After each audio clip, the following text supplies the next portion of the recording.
काल जारंगे पाटील साहेबांना आमच्या काही भारतीय जनता पार्टीच्या महिला आघाडीच्या पदाधिकारी भेटल्या होत्या आणि त्यांनी महिलांबद्दल जे अपशब्द फेसबुक आणि ट्विटरवर याच्यावर वापरले जातात त्याच्याबद्दल त्यांनी विनंती केली की हे तुमचे फॉलोअर्स आहेत, तुम्हाला मानणारा वर्ग आहे, तर त्यांना कृपया आपण समजून सांगावं की महिलांच्याबद्दल असे कुठलेही अपशब्द वापरू नये. म्हणून त्यांची काल भेट झाली. आज काही समाजातल्या महिला आल्या होत्या. त्यांचं म्हणणं होतं की असं हॉस्पिटलमध्ये जाऊन त्यांना बोलणं काही बरोबर नव्हतं. ऑलरेडी आमच्या पक्षाने शिस्तभंगाची जी कारवाई असते त्याची नोटीस त्यांना दिलेली आहे अध्यक्ष साहेबांनी आणि नक्कीच शिस्तभंग झाले असेल तर त्यांच्यावर कारवाई होईल. धन्यवाद. बरं, एक मी प्रश्नाचं उत्तर देणार नाही. दुसऱ्या एका कार्यकर्त्याने आपल्या विरोधात काही तक्रार केल्याचं म्हटलं जात आहे. हां, एक मिनिट त्याचं उत्तर देऊन टाकतो. एक डोंगरे म्हणून N2 मधले कार्यकर्ते आहेत. काल माझ्याकडे ते ह्या अगोदर पण संभाजीनगरला पण आले होते.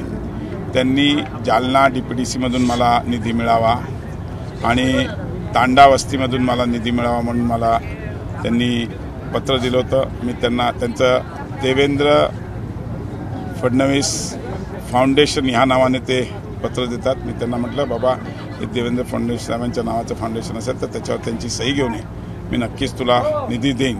पण काल तो पुन्हा मुंबईत आला. त्याने माझ्या ऑफिसमध्ये मला सांगितलं की साहेब मी तुम्हाला त्याची सांगितलं होतं आज मला तुम्ही हे द्यावं अशी. मी म्हटलं बाबा तुला मी एकदाच सांगितलं की अशी सिस्टम कुठली नाही, पण जर तुला पैसे पाहिजे असतील, निधी पाहिजे असेल तर आम्हाला एकतर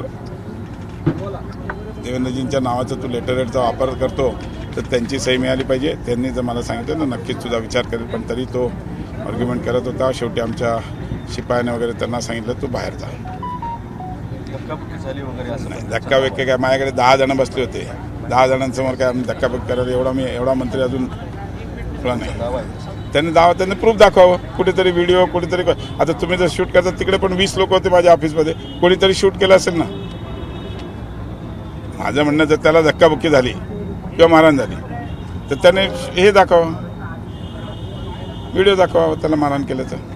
खरं तर भेट घेण्याचं कारण आम्ही कालच भेट घेणार होतो, परंतु गॅलेक्सी हॉस्पिटलला काही महिला, भाजपच्या महिला यांनी जाऊन धुडगूस घातला. खरं तर त्या तिथे पेशंटला बघायला गेल्या होत्या का तिथे धुडगूस घालायला गेल्या होत्या का आणखीन काय तिथं इम्प्रेशन टाकायला गेल्या होत्या का स्टंटबाजी करायला गेलं हेच काही कळलं नाही. पेशंटला भेटायला जाताना माणसाने एकदम सभ्यपणे त्या ठिकाणी बोललं पाहिजे. अहो संविधान तुम्ही तिथे घेऊन गेला. पेशंटला भेटायला जात असताना काही फळ नेतं, कोणी ज्यूस नेतं, कोणी नारळ पाणी नेतं. तुम्ही जर संविधान घेऊन गेला पण त्या संविधानाचा अर्थ स्वतःला तरी माहिती आहे का? अहो त्या ठिकाणी एका प्रकारे तुम्ही संविधानाचा त्या ठिकाणी अपमान केला. खऱ्या अर्थाने तुमची जी काही मागणी होती ती मनोज जरांगे पाटील पूर्ण करू शकत नव्हते. तुम्ही काय म्हटलं की माझ्या पोस्टवर येऊन अश्लील कमेंट करतात, पोस्टवरती वेगवेगळ्या प्रकारच्या त्याच्यावरती चुकीच्या कमेंट करतात. अहो त्यासाठी सायबर सेल आहे, IT सेल आहे, सरकारने हे सगळं स्थापन करून ठेवलेलं आहे. आमचे मनोज जरांगे पाटील का IT सेलचे अध्यक्ष नाहीये का, प्रमुख नाही का तुम्ही त्यांच्याकडे गेला सांगायला? हे चुकीचं केलं. आश्वासन काय दिलं, आता काय सांगितलं? आता आम्हाला त्यांनी शिरीष बोराळकर सरांनी आणि अतुल सावे सरांनी सांगितलं की तिच्यावर कारवाई केली आहे आणि तिचा लवकरात लवकर आजच्या आज राजीनामा घेण्यात येणार आहे. नाव काय तुमचं? डॉक्टर मनीषा मराठे, छत्रपती संभाजीनगर. ABP माझा, उघडा डोळे बघा नीट.